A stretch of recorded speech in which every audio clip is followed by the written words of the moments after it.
Allahu Akbar, Allahu Akbar.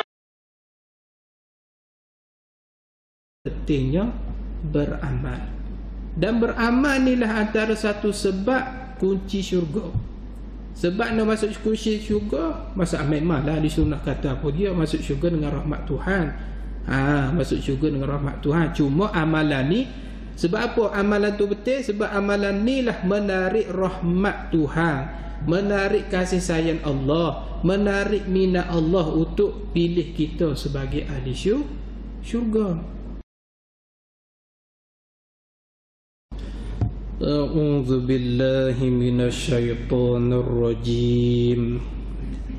Bismillahirrahmanirrahim.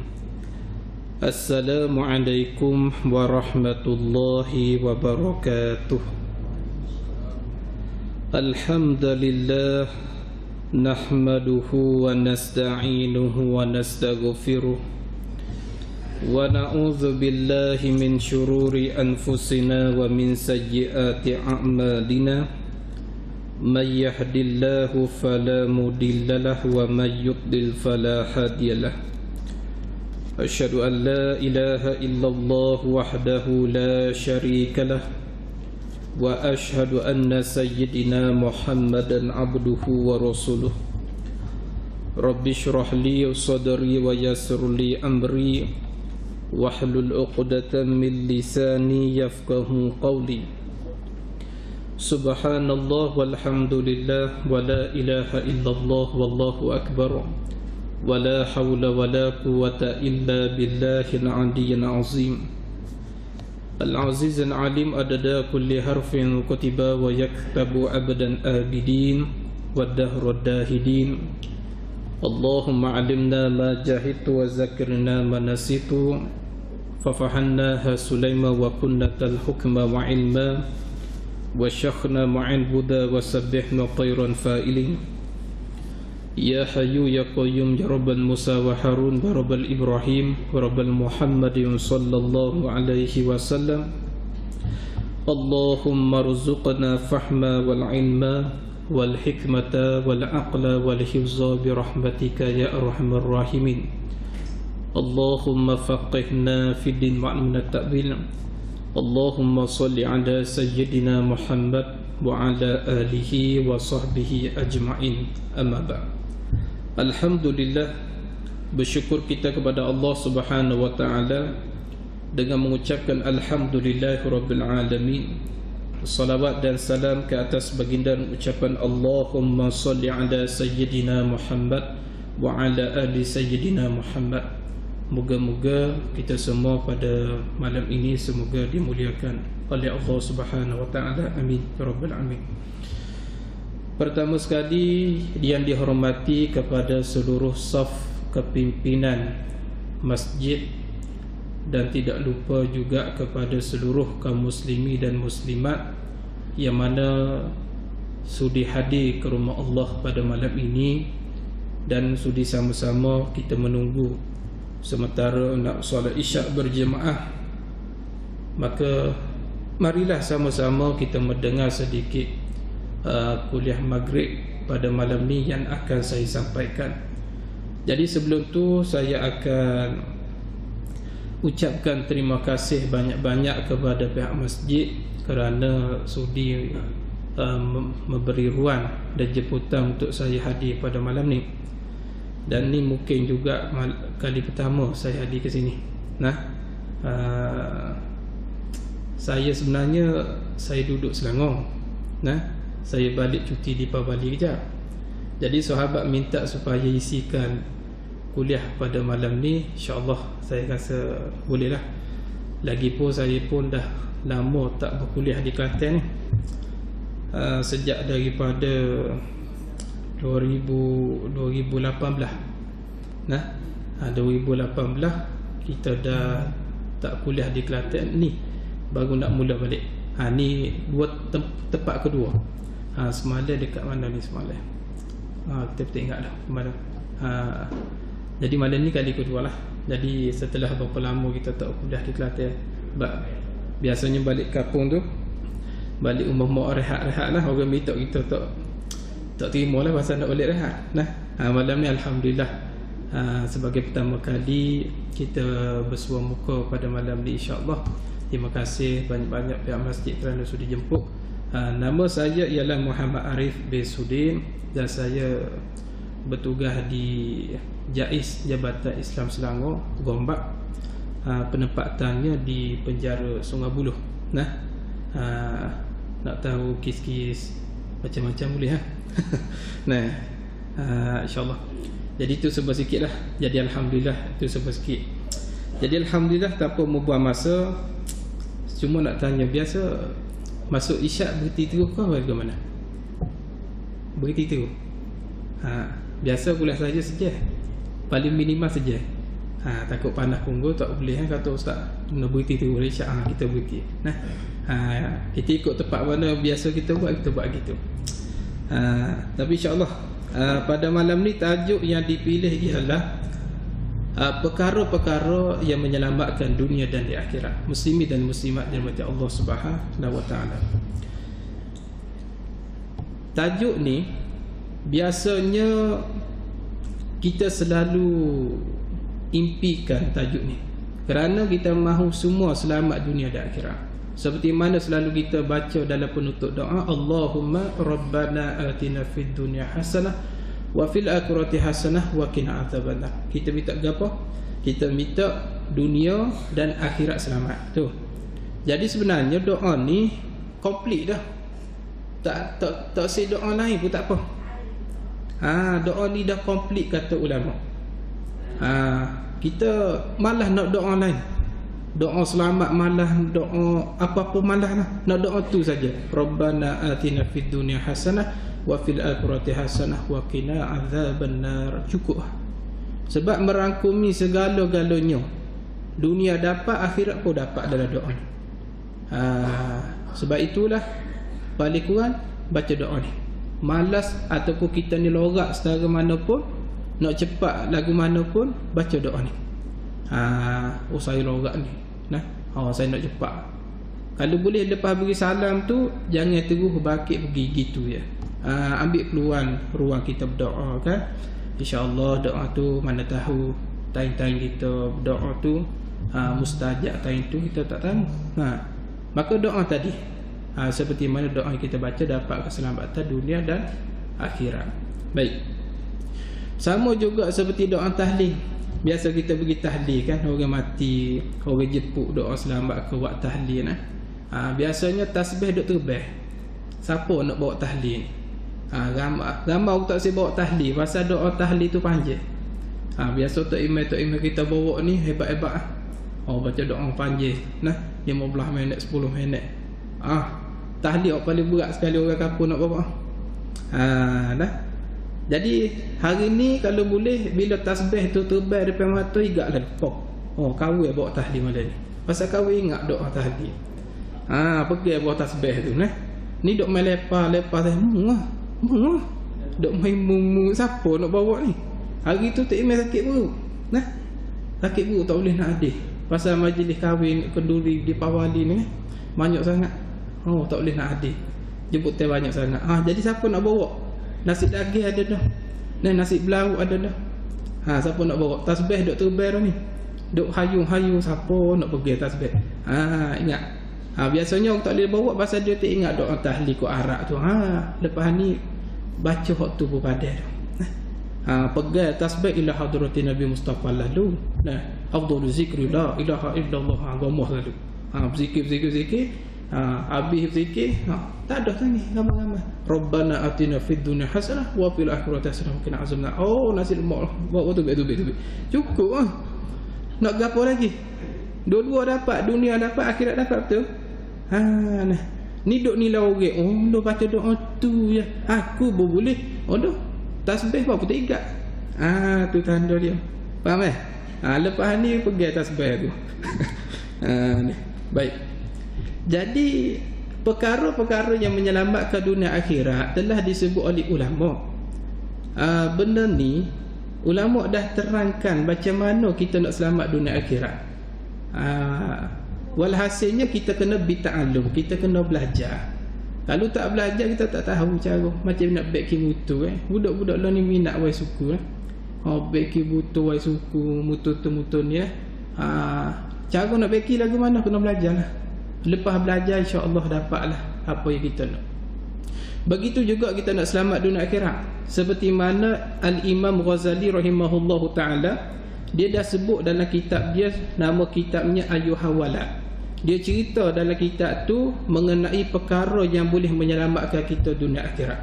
Dia bawa satu kisah seorang ulama bernama Hatim Al-Asam. Hatim Al-Asam dia ada guru namanya Syaqi Al-Bakhi rahimahullahu ta'ala. Satu hari gurunya Syaqi dia tanya kepada Hatim, "Wahai Hatim, selama mengaji dengan aku 30 tahun." Masya Allah, orang dulu mengaji 30 tahun. Siapa bini boleh anak duk mengaji lagi ni. Masya Allah, tabarakallah nah. Sebab itulah kata guru kita masa pondok dulu nah. Dia kata paling minimal lah, paling debek lah orang panggil nah. 5 tahun kena ngaji, paling debek. Lalu ngaji kitab pelita penutup, dia suruh ngaji paling minimal 7 tahun. Paling minimal 10 tahun ngaji agama. Ngaji ni biar masuk ilmu nah. Biar ilmu kita tu masuk kan. Kalau kita masuk bagi betul dengan bagi masuk super.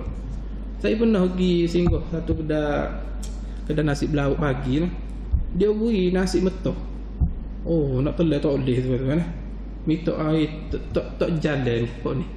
Duk lekat situ. Dan tu kedai pun tak faham. Dia kata nak tambah nasi lagi kau. Dah nak tambah nasi mati situ.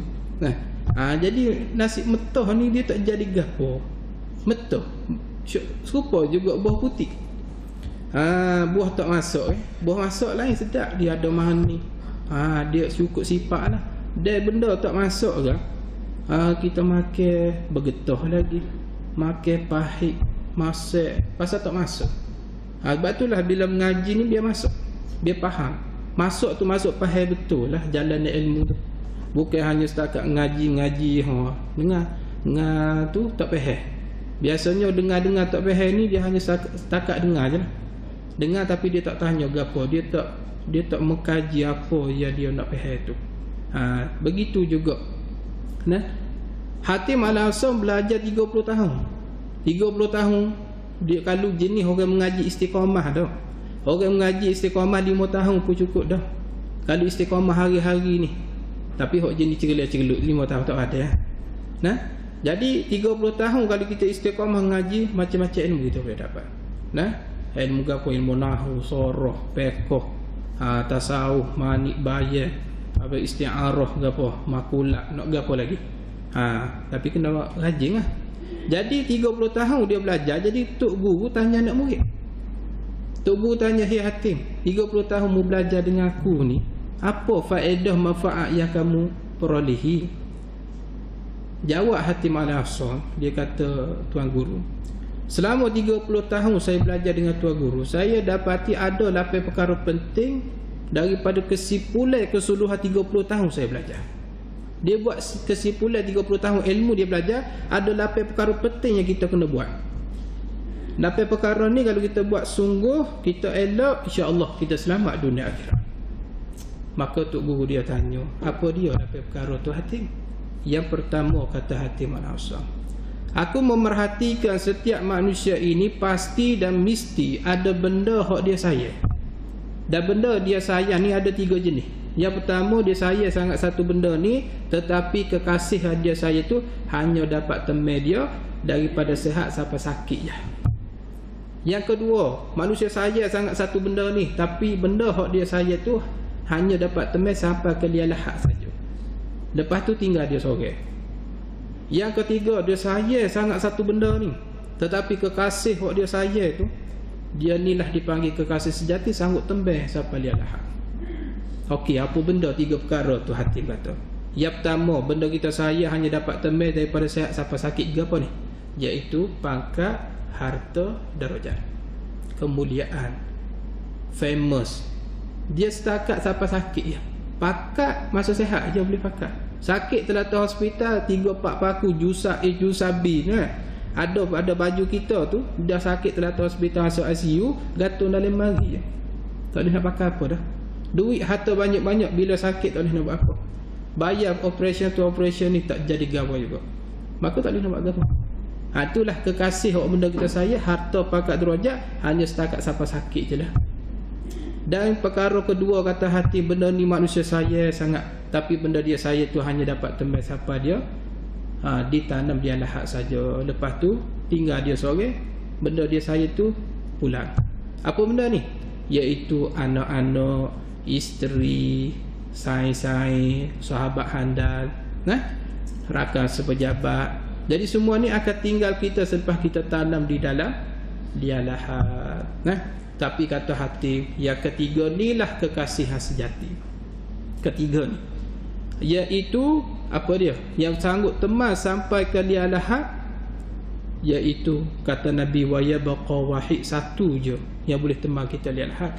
Wa amaluhu, kata Nabi, amal soleh. Jadi maksudnya daripada tiga jenis kekasih awak kita sayang di atas dunia ni, maka kata hati murah dia nak beritahu, kena pandai pilih kekasih awak boleh temeh kita sampai akhirat. Jangan cari kekasih yang boleh temeh hanya sakat dunia, akhirat tak boleh nak tolong kita. Maka carilah kekasih sejati, kata Hatim. Kena kepada siapa? Kena kepada amal soleh. Dan syarat nak masuk syurga pun kena ada amal soleh. Innal ladzina amanu wa amilus solihat, sesungguhnya orang yang beriman, satu. Yang kedua beramal soleh, jannah tajri min tahtiha al-anhar khalidina fiha abadan. Allah beri syurga, dalam syurga bawahnya ada air sungai mengalir, lepas tu kekal mereka di dalamnya syurga. Dua perkara ni kena ada dalam hidup kita. Beriman, beramal soleh. Okey, dua-dua ni kena anggap penting. Dia tak boleh berat sebelah. Aku berat iman je, tapi amal soleh aku tak nak buat, tak jadi juga. Aku penting amal je, imanku tak mau, tak jadi juga. Dua-dua ni siapa mati kena berseiringan. Kena anggap penting dua-dua perkara ni. Itu syarat nak masuk syurga tu. Innal ladzina amanu wa amilus solihat, beriman dan beramal soleh. Kena beramal. Jadi amalan itulah yang dapat menolong kita ke akhir esok. Disebut dalam kitab Ta'limul Aulad, nak kata kelebihan amal ni banyak sangatlah. Yang selalu ustaz-ustaz kuliah maghrib mari duk kuliah kita di semua kan, selalu duk kecap beramal lah. Kenapa penting beramal ni? Sebab dia boleh tolong kita. Mana dalil ketika dalam kitab Ta'limul Aulad dia sebut, bila mayat tu mati, maka diusung mayat tu sampai ke dia lahat. Sunat 3 orang hidup masuk dalam dia lahat. Rasulullah pun begitu. Siapa yang sunat masuk dalam dia lahat ni? Iaitu ahli waris, ahli keluarga, kalau boleh anak-anak, warga-warga pok saudara pun tak apalah. Sebab Rasulullah pun mati meninggal dunia, ahli waris yang tolong masuk. Ni tidak, siapa suruh masuk? Tok Imeh, Tok Bilal, mana anak? Ni sedih sikit sepatut mak pok mati tu biar anak-anak lah tolong uruskan. Jangan duk serah pada orang lain. Okey Tok Imeh tolong tengok ya. Tok Imeh tolong tengok, kalau ada salah silap tegur kami, biar kami anak-anak tolong uruskan. Tu baru betul. Ni suruh orang lain, orang kampung aja ke masjid. Bila anak nak buat banyak saya pergi jemputan, tak kira lah mana pun, pergi jemputan nak buat tahlil ke, nak buat semaya mayat ke, anak duk relax luar. Anak tak semaya pun mayat pada mak pok. Ni Allah saya ni. Padahal mak pok kita doa agak pok okey. Sedangkan doa anak ni makbul malaikat doa aminkan untuk anak-anak, mendoakan keampunan. Masya Allah, tabarakallah. Jadi amal soleh ni penting. Okey, ketika mana mayat duduk dalam lihat, dua orang duduk dalam lihat, tiga orang dah duduk dalam lihat sedang kambus ke mayat tu. Bila naik seorang, tinggal dua orang. Kata ulama, datang malaikat pertama lebih awal daripada malaikat muka nakir, nama dia malaikat Ruman. Malaikat Ruman, tugas malaikat Ruman dia kejut mayat supaya mayat tu tulis segala amal baik dan amal buruk yang pernah dia buat atas dunia tu. Ini cerita sebelum muka nakir mari, orang di tengah kambuh lagi ni. Mari malaikat Ruman. Kata malaikat Ruman, "Hei mayat, mu tulis segala amal baik yang pernah kamu buat masa atas dunia tu." Kata ulama, masa ni berlaku dialog di antara mayat dengan malaikat Ruman. mayat kata, "Hei malaikat, kertas tak ada, pen tak ada, aku nak tulis dengan apa?" Kata malaikat Ruman, "Jari engkau adalah pen, air liur engkau adalah dakwat, dan kain kapan engkau adalah kertas. Tulis segala amal baik kamu."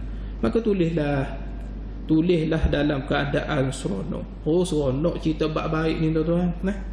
Orang tak tanya, kita nak royak kata mulut ni. Satu hari saya pernah pergi kuliah subuh. Lepas kuliah subuh adalah satu jemaah dia kenal saya. Kata dekat Selangor lah, dia kata, "Assalamualaikum Ustaz." Dia Tasri ke Datuk dah, terlupa lah. Tapi dia orang Kelantan juga. Dia bagus. "Assalamualaikum Ustaz." "Waalaikumsalam." "Oh, Datuk." Tanya, "Datuk sihat ke?" Saya tanya Datuk sihat ke. Datuk kata, "Allah Ustaz, Allah minggu ni lelah sikit Ustaz. Tak apa sihat mana. Berapa? Umrah 3 kali tahun ni. Bulan ni 3 kali umrah. Allahu Rabbi." Tengok. Ceritanya nak royaknya dia buat baik dah. Umrah 3 kali bulan tu. Masya Allah, tabarakallah nah. Jadi siapa-siapa cerita baik-baik seronok. Seronok. Mari mayat tu seronok, tulis bab kebaikan pernah dia buat atas dunia. Tulis tu pernah menderma, datang masjid, dengar kuliah, buat tulis tu dalam keadaan gembira lah. Habis tulis sebuah kebaikan dia buat, maka malaikat pun perintah tulis lagi sekali kejahatan yang kamu buat masa atas dunia dulu. Oh, masa ni mayat tak mau tulis. Tak mau tulis. Siapa nak tulis cerita pasal buruk? Kita pun tak mau cerita. Betul? Mungkin itu satu aib. Tapi ketika mana disoal kena tulis. Dia kena tulis. Okey. Jadi apabila mayat tak mau tulis, perintah beberapa kali tak mau tulis juga, lebih kena kata dulu. Pemak kita lah. Masa kita kecil dulu sugi mayat maghrib tengok cerita kartun lah. Mak pun suruh pergi semayan. Oh, kita tak pergi. Mak pun lepas hang ngosong depan mata som. Kita pun lagi bangun tu agak duk bila air dah. Pasal kena pukul lah. Jadi bila kena pukul mayat tu, barulah mayat kata, "Okey malaikat, okey, aku nak tulis dah. Maka tulislah mayat tu dalam keadaan kecewalah. Tulis segala kejahatan yang dia buat asal dunia dulu. Pernah mencuri, berzina, tipu orang, curi lipat masjid, macam-macam curi buah pauh, jiran, macam-macam dia buat. Maka tutup segala buku amalan kejahatan, tutup dua-dua tu digulung. Setengah riwayat berlaku khilaf lah benda ni. Ada digulung, ada setengah kata digatur pada leher, yang tu khilaf lah. Lepas tu naik 2 orang hidup ketika menguruskan jenazah, berjalan 3 langkah pulang ke rumah orang hidup. Maka masa itulah datang malaikat muka nakir. Satu malaikat yang ganas, malaikat yang cukup hebat, dan malaikat yang cukup menakutkan. Malaikat yang cukup menakutkan. Bila datang malaikat muka nakir, datang pihak mana kata ulama? Mula-mula mari pihak kepala mayat. Bila mari pihak kepala mayat, masa itulah pentingnya amal. Kerana amal inilah yang tolong. Satu kata ulama, dia menggembirakan kita di dalam kubur. Dia yang tolong menghiburkan kita. Dia yang tolong selamatkan kita, mendefendkan kita daripada diambil salah oleh mereka muka nakir. Pahala gapo duduk kepala mayat? Pahala semaya. Jadi pahala semaya itulah yang tolong mayat jangan diambil salah oleh malaikat muka nakir. Ada ulama kata berlaku dialog di antara pahala dengan malaikat muka nakir. Maka kata muka nakir, "Hei pahala, hei semaya, kamu ke tepi, aku nak buat tugas aku ni." Kata semaya, "Kamu nak buat tugasmu silakan, tapi aku tetap di sini. Nak jadi apa jadi." Tengok. Dia pun pertahankan mayat. Maka malaikat muka nakir tak boleh ambil salah, dia pergi pihak kaki pula. Pergi pihak kaki, pahala kaki pula ia tolong mayat. Pahala apa? Pahala pernah pergi tempat baik. Habis ustaz mayat pernah pergi tempat maksiat, tempat jahat tu macam itu cerita lain. Pernah guna kaki pergi tempat jahat tu cerita lain. Kita jangan cerita tu. Maksudnya mayat atas dunia dulu pernah guna kaki pergi tempat baik. Dengar kuliah maghrib, pergi cari rezeki halal, pergi hijau, maka pahala kaki mempertahankan mayat. Malaikat muka nakir tak boleh ambil salah juga. Gi pula pihak kanan mayat, pahala kanan pula tolong mayat. Pahala apa? Pahala puasa bulan Ramadan. Rupanya mayat ni atas dunia dulu jenis orang puasa. Puasa tak tinggal. Maka pergi pula pada pihak kiri mayat, maka pahala gapo pula tulang mayat? Pahala sedekah. Tengok. Maksudnya apa dia? 4 penjuru arah malaikat muka nakir tak boleh ambil salah pada mayat tu. Tiba-tiba mayat buka mata, tengok-tengok depan mata ada malaikat muka nakir. Masa itulah muka nakir tanya, man rabbuka wa ma nabiyuka wa ma qiblanuka. Siapa Tuhanmu? Siapa nabimu? Malaikat tanya. Kalau kita jenis orang yang beriman, jenis orang yang beramal, Allah beri rengel lidah nak jawab. Siapa Tuhan kamu? Maka kita akan jawab dengan mudah. La ilaha illallah. Siapa Nabi kamu? Muhammadur Rasulullah. Kata malaikat boleh jawab. Demo boleh jawab hebat, kata malaikat. Naumatan arush. Kamu tidurlah dalam lubang kubur ni seperti mana tidur pengantin, kata ulama. Malaikat kata naumatan arush, tidurlah seperti tidur pengantin. Lagu mana ustaz tidur pengantin ni? Cuba tanya orang baru nikah. Ni musim apa bagi? Musim nikah, musim ngawai ke apa ni? Tanya orang malam pertama. Tok lelaki dia kata pada bini dia, yang semalam tok asal apa? Tengok-tengok cerah dah. Cerah dah. Pasal apa dia? Orang malam pertama ni dia ada tengok je. Tak ada. Tengok-tengok cerah dah. Yang tok asal apa cerah dah. Begitulah orang yang boleh jawab soal lubang kubur, duduk dalam lialahat, dia duduk tak pernah fikir tentang masa. Duduk dalam nikmat seperti mana bahagia nikmatnya orang malam pertama, begitulah mayat dalam lubang kubur yang boleh jawab soal muka nakir. Masya Allah, tabarakallah. Kita nak lagu ni lah. Pasal apa dia? Beriman, beramal soleh. Tengok. Tapi kata ulama, siapa yang tak boleh jawab soal lubang kubur, siapa Tuhan kamu? Dia jawab, I don't know. You don't know You know sekarang. You know apa? Lebih kena kata. Kena kata tuan-tuan. You don't know, you know. No sekarang. Lepas tu dicungkir balik, ditanya soalan kedua, siapa Nabi kamu? Nabi aku jawab seperti orang ramai jawab. Depa jawab gitulah. Lebih guna kata lagi sekali. Maka cerita orang tak boleh jawab soal muka nakir ni, sebelum masuk neraka kena azab dulu. Ceritanya ibarat gini lah. Ada seorang ni nak pergi curi telur ayam. Zaman dulu rumah tinggi lah. Dia buat sakok telur tu, sakok ayam duk mengerai situ, dia buat sakok telur. Jadi orang dulu dia suka pergi curi telur ayam. Jadi sebelum telur ayam dia dapat, kena igat ke tuan rumah. Tuan rumah buat kan? Sebelum dia serah pada polis kena pukul dekat penjaga ke apa semua, tuan rumah pergi tumbuk dulu lah. Pergi tumbuk, terajar dulu apa semua dah. Baru serah polis. Polis pun dalam penjara, timbuk pula. Ceritanya sebelum masuk neraka kena azab dah. Ceritanya ni bagi orang tak boleh jawab soal bukan lagi. Jadi sebab itulah tuan-tuan mata Allah, pentingnya beramal. Dan beramal inilah antara satu sebab kunci syurga. Sebab nak masuk kunci syurga, masa memanglah di sunnah kata apa dia masuk syurga dengan rahmat Tuhan. Masuk syurga dengan rahmat Tuhan. Cuma amalan ni, sebab apa amalan tu betul? Sebab amalan ni lah menarik rahmat Tuhan, menarik kasih sayang Allah, menarik minat Allah untuk pilih kita sebagai ahli syurga. Nak tarik macam kita lah, kita nak nego, nak suruh orang beli bagi kita, kita buat satu tarikan, jadi orang jadi berminat lah dengan kita. Buat iklan tu, iklan ni masuk dalam Facebook, TikTok, buat iklan menarik. Jadi produk kita tak seberapa mana pun tapi disebab iklan kita hebat tu menarik minat orang. Begitulah amal soleh. Amal soleh ni nak menarik rahmat Tuhan, nak menarik kasih sayang Allah. Dengan sebab kita beramal tu, bukti kita ni cinta kepada Allah Ta'ala, maka Allah Ta'ala akan mudah urusan kita masuk ke akhirat. Dan selalu saya pesan kepada banduan, sebab banduan dia kata-kata dia tanya saya, Ustaz, saya ni jenis dosa banyak, boleh ke masuk syurga? Hak tanya ni jenis kih kerak orang tu, hak ki bunuh orang, ki bunuh, ki tikai, ki rogo, macam-macam dia tanya. Saya ni dosa banyak Ustaz. Lagu mana ni saya ni? Tak okey lah saya nak mati lagu ni. Lagu mana saya nak buat? Saya kata beramal lah.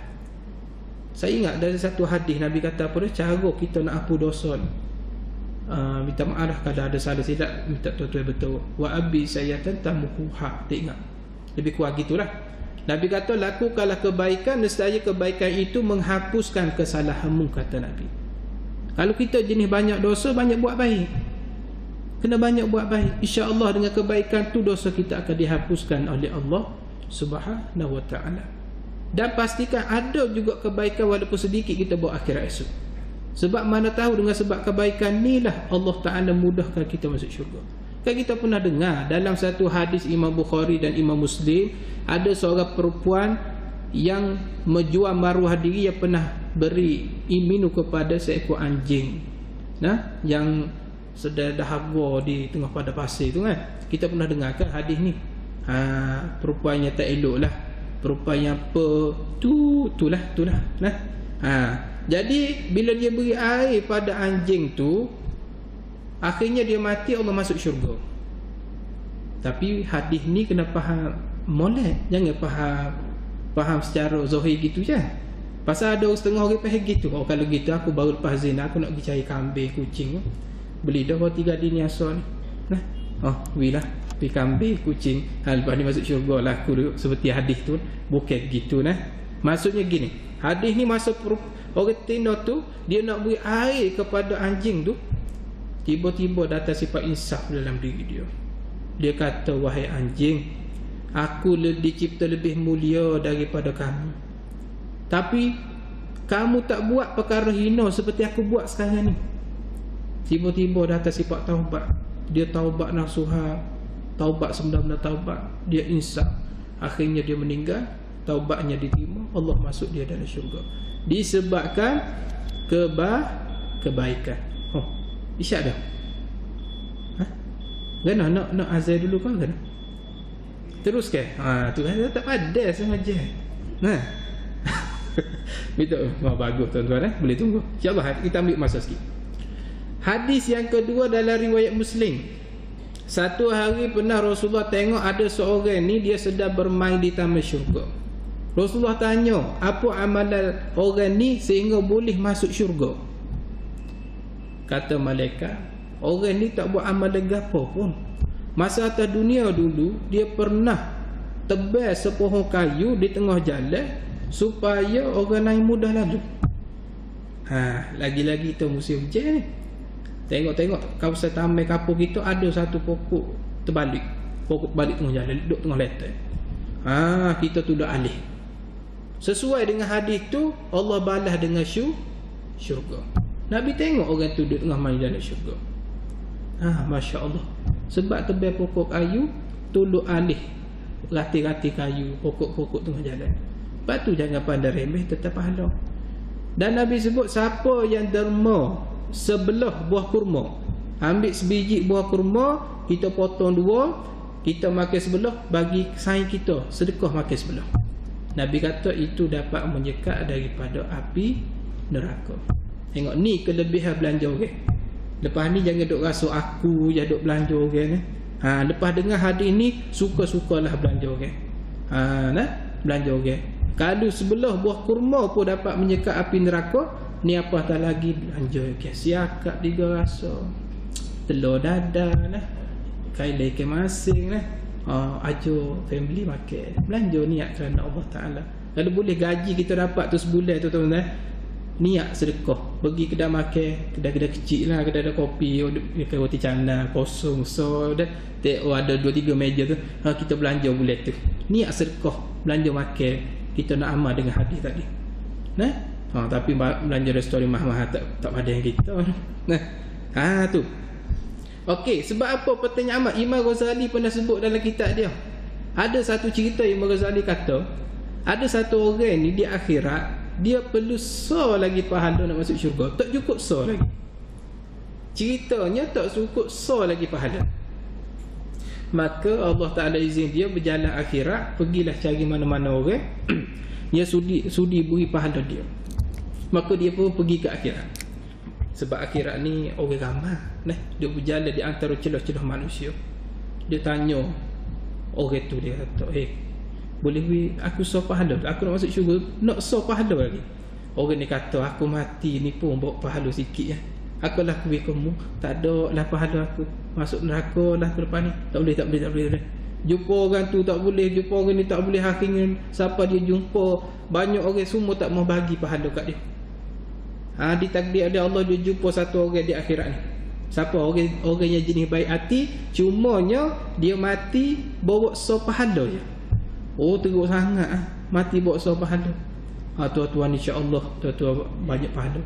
Tapi dia nak kata orang ni memang teruk sangat, mati bawa hanya satu pahala. Dia tanya kawan ni satu pahala, boleh tak kau kahwin satu pahala sebab kahwin nak masuk syurga? Dia pun baik hati, tak apalah, kalau kamu nak juga masuk syurga boleh, ambil lah pahala aku ni, ambil. Saya cerita ni tuan-tuan secara ringkas lah, habis tu panjang nak cerita ringkas supaya kita mendapat. Ambil lah pahala aku, so tak apalah, diri aku serah pada Allah. Allah nak takdir alin neraka kali syurga, aku serah pada Allah. Tak apa, ambil, pergilah masuk syurga. Maka kahwin ni pun seronok lah tuan-tuan. Pahala dah cukup lah. Maka Allah Ta'ala tanya, siapa beri so pahala ni? Ingat kita ahli sunnah kata, Allah tanya ni bukan sebab Allah tak tahu.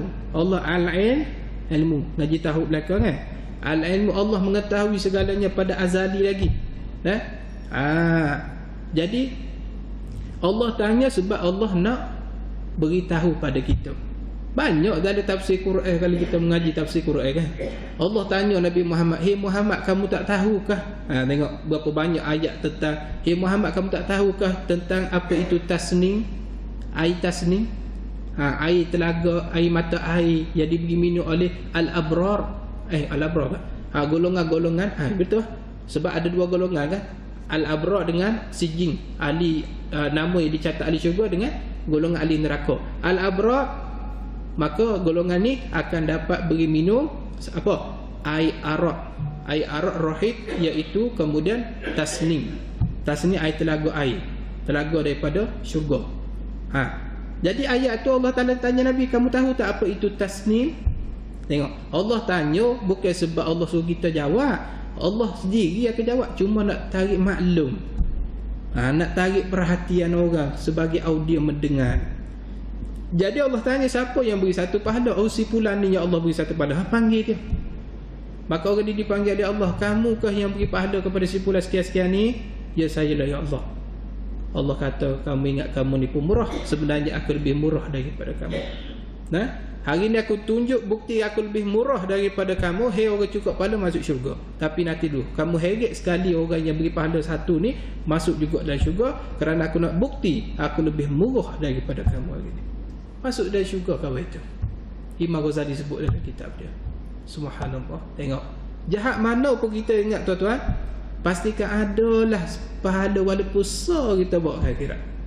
Jahat mana pun kita biar ada pahala. Mana tahu dengan sebab pahala tu kita punya syurga. Tengok. Jadi sebab itulah di sini Hatim Al-Awsat nak jelas pada kita bahawasanya kena pandai pilih kekasih dalam hidup ni. Carilah kekasih yang benar-benar boleh tolong kita akhirat esok. Maksudnya apa dia?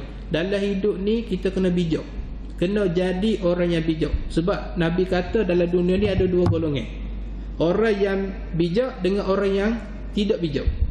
Sebab dalam riwayat Imam Tirmizi, waqala Hasan, hadis ni pangkat Hasan, Nabi kata wa an Abi Ya'la Syadadi, daripada Abi Ya'la Syadadi Ausi radhiyallahu anhu, qala Rasulullah sallallahu, Nabi kata al-kayyisu man dana nafsahu. Siapa ni? Orang yang cerdik, orang yang bijak ialah al-kayyisu man dana nafsahu, orang yang selalu menghitungkan diri dia. Dia muhasabah diri. Ni orang bijak. Batulah kita kena jadi orang bijak dalam hidup ni. Kena muhasabah diri. Daripada aku balik sampai sekarang, gapo aku buat atas dunia ni. Dulu aku pernah pukul orang, dulu aku pernah berzina, dulu aku pernah makan rasuah. Playback balik. Kita putar balik filem-filem kita, cerita lama-lama kita dulu. Tu dipanggil orang yang menghitungkan diri. Ni orang bijak. Dia tengok balik kesilapan dia. Dia lupa kebaikan tapi dia ingat segala kesalahan dia. Ni orang bijak. Yang kedua ciri orang bijak kata Nabi, wa alima lima ba'dal mauti, dia beramal untuk sesudah dia mati. Jadi maksudnya penting kena beramal. Sebab amalan-amalan ni nak dapat pahala beramal atas dunia. Boleh tak kita beramal bila kita mati esok? Malaikat kata, mayat kata, malaikat minta lah kembali semula ke dunia. Aku nak beramal. Kata malaikat, muka tak malu, dia kata. Muka yang tak ada malu. Tu bahasa Allah boleh buat kecak. Muka tak malu. Bapa meminta nak kembali semula ke dunia sedangkan mu baru jah mari sini. Tak malu betul lah muka mu ni, kata malaikat. Nak balik, nak beramal balik, menyesal tak ada guna. Beramal-beramal ni atas dunia. Nak beriman atas dunia. Bila dah nampak azab neraka, tak panggil beriman dah. Seperti orang kafir sebut dalam Quran.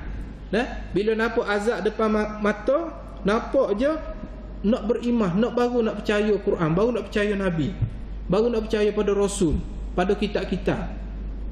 Tak panggil beriman. Beriman ni masa atas dunia sebelum tengok azab. Sebelum daripada tengok azab, kita beriman tu dipanggil beriman. Percaya sebelum nampak azab. Kalau dah nampak azab pun tak jadi. Contoh, kita berjalan, ada seekor ular sawo duk letak tengah jalan. Kita kata kau sayang kita, ni menampak tak tu ada ular sawo. Saya kata percaya tak? Percaya pasal nampak depan mata. Tu bukan satu kelebihan. Bukan satu kelebihan pasal benda kita nampak. Satu benda yang kelebihan ialah sebelum kita nampak sesuatu, kita dah percaya dan beriman. Seperti mana kita orang Islam hari ni. Jadi maksudnya apa dia tuan-tuan? Kita kena jadi orang bijak dalam dunia ni. Ialah orang bijak, dia sentiasa menghitung diri, buat amal soleh untuk akhirat dia di akhirat esok. Supaya apa? Dia selamat dunia dan akhirat. Bagus ni. Sudah. Hati Al-Asr kata ada lapar. Gana ni. Nak berhenti kau gana ni. Sudah.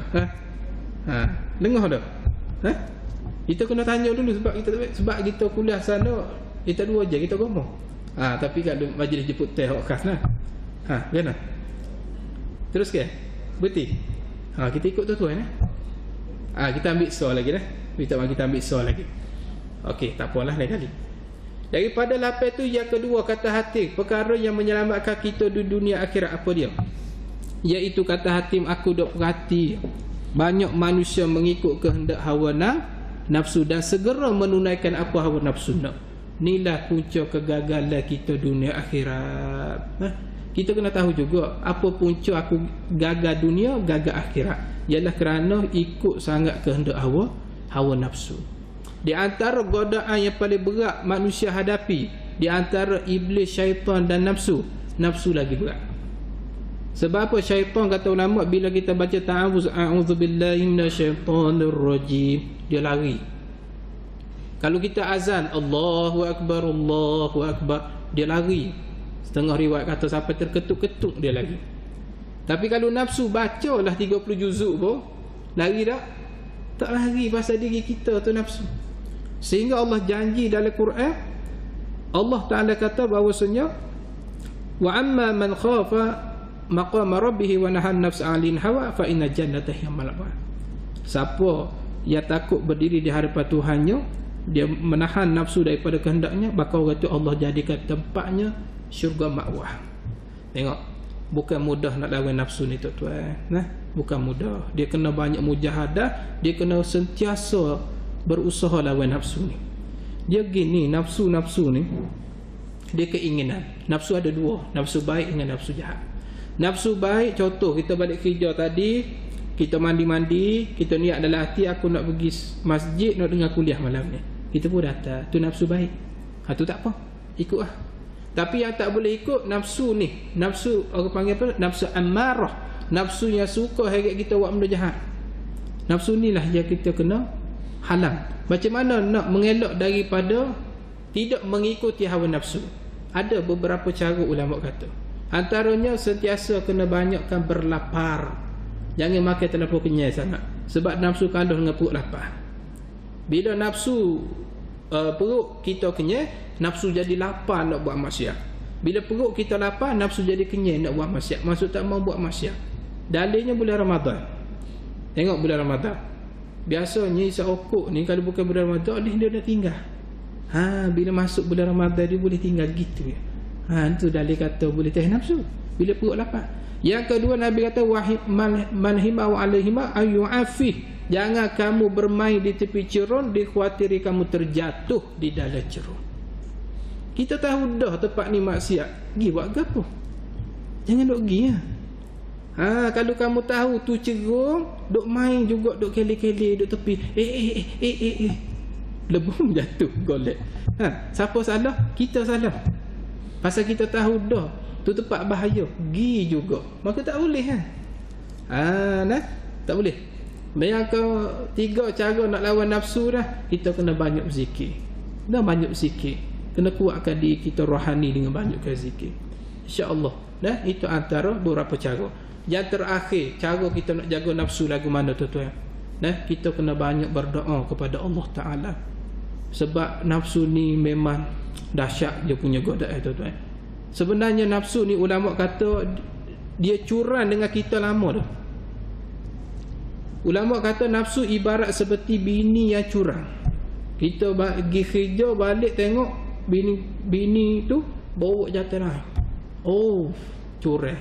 Benda curang ni siapa-siapa tak boleh terima. Kata ulama, bila kamu tahu isteri kamu curang, tak kira lah tak lelaki kau bini kamu, bila tahu isteri kamu curang, kamu ceraikanlah dia. Tak perlu kamu nak bela dia lagi, nak jaga dia. Itu dapat menyusahkan kamu. Kamu duk tahu bini kamu curang, kamu jaga juga, duk bela juga, menyusahkan kamu. Begitulah nafsu. Nafsu amarah ni dah lama curang dengan kita. Dia suruh buat benda jahat, kita duk bela lagi, kita duk ikut lagi. Kita ikut nafsu, masuk kita bela lah tu. Tengok, last sekali menyusahkan hidup kita.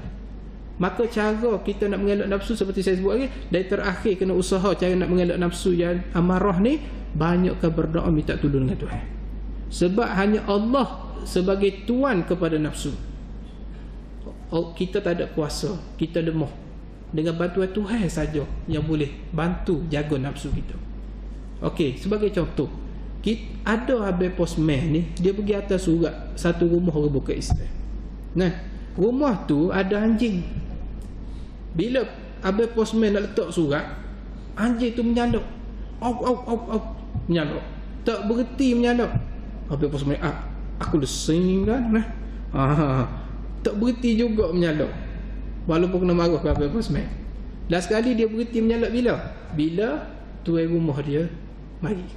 Bila tuan dia mari, baru hati tu berhenti. Maksudnya apa dia? Nafsu pun begitu. Nafsu ni dia akan berhenti goda kita bila datang tuan yang sebenar-benar tuan kepada nafsu, iaitu datang pertolongan Allah Subhanahu Wa Taala. Maka sebab itulah tuan-tuan, inilah kalau kita tidak ikut nafsu, insya-Allah kita akan selamat dunia dan akhirat. Jadi walhasilnya kita sebagai hamba yang lemah adalah sekali-sekali kita jatuh pada mengikut nafsu maksiat, maka baliklah semula pada jalan kebenaran dan usahalah biar nafsu ikut kita, jangan kita ikut nafsu. InsyaAllah kalau kita usaha dua perkara ini tuan-tuan rahmat Allah, Allah Ta'ala akan selamatkan kita dunia akhirat. InsyaAllah tuan-tuan, saya rasa setakat tu dululah. Boleh lagi nak promo sampai ke 8 perkara ni, tapi kesian dekat tuan-tuan, aduh ngatuk gitu. Ada orang nak boy dekom ada dah. Tak apalah, kita jumpa lain kali. Boleh? Jumpa lain kali insya-Allah. Walhasilnya dua perkara tu ingat baik-baik, amal betul-betul, tahan hawa nafsu. InsyaAllah semoga Allah Ta'ala selamat kita semua ni dunia akhirat dan dimudahkan masuk ke dalam syurga Allah Subhanahu Wa Ta'ala. Wallahu a'lam bishawab. Terima kasih beri perhatian, insya-Allah ada masa kita jumpa lagi. A'udzubillahi minasyaitonirrajim. Bismillahirrahmanirrahim. Alhamdulillahirabbil alamin wassalatu wassalamu ala asyrafil anbiya'i wal mursalin sayyidina Muhammad wa ala alihi wa sahbihi ajma'in. Allahumma fa'na bima 'allamtana an manfa'una wa zidna bi rahmatika ya arhamar rahimin. Rabbana atina fid dunya hasanah wa fil akhirati hasanah wa qina adzaban nar. Wa sallallahu ala sayyidina Muhammad wa ala alihi wa sahbihi wa baraka wa sallam. Walhamdulillahi rabbil alamin. Assalamualaikum warahmatullahi wabarakatuh.